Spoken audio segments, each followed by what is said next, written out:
Hello বন্ধুরা, তোমরা সবাই কেমন আছো? আশা করি ভালো আছো। আজকে বানালাম সয়াবিনের কোপ্তা। সয়াবিন আমার খুব ভালো লাগে, তো ভাবলাম এইভাবে বানিয়ে দেখি। প্রথমে সয়াবিনগুলো জলে ভিজিয়ে রেখেছিলাম, এবার জল নিংড়ে মিক্সিতে ব্লেন্ড করে নেব। ব্লেন্ড করে নিয়েছি।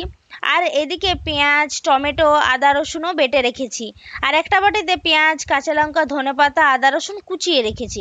এবার একটি পাত্রে সয়াবিনগুলো ঢাললাম, এর ওপর কিছুটা বেসন, পেঁয়াজ, লঙ্কা, আদা রসুন, ধনেপাতা কুচোনোগুলো দিয়ে দিলাম। সামান্য একটু নুন, হলুদ, জিরে, লঙ্কা গুঁড়ো দিয়ে মাখবো। শক্ত মনে হলে জল দিয়ে মাখবো।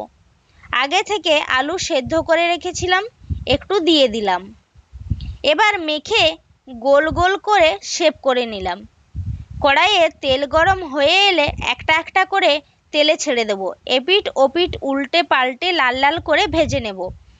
ভেজে নেওয়ার পর ওই তেলে গোটা জিরে ফোড়ন দিলাম। তারপর আদা রসুন দিয়ে ভাজবো। আদা রসুনটা ভাজা হয়ে এলে পেঁয়াজ দিয়ে ভাজতে থাকবো। তারপর টমেটো বাটা দিয়ে বেশ কিছুক্ষণ নাড়তে থাকবো। এবার একটু নুনও দিলাম, হলুদ, লঙ্কা, জিরে গুঁড়ো আর একটু জলও দিলাম।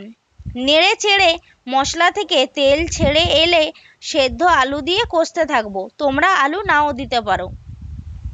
কষা হয়ে এলে পরিমাণ মতো জল দিলাম। জল ফুটে এলে সয়াবিনের বলগুলো দিয়ে শেষে ধনেপাতা দিয়ে নামিয়ে নেব। তোমরাও কি এইভাবে সয়াবিনের কোপ্তা বানাও? কমেন্ট করে যেও। ভিডিওটা ভালো লাগলে শেয়ার করো। টাটা।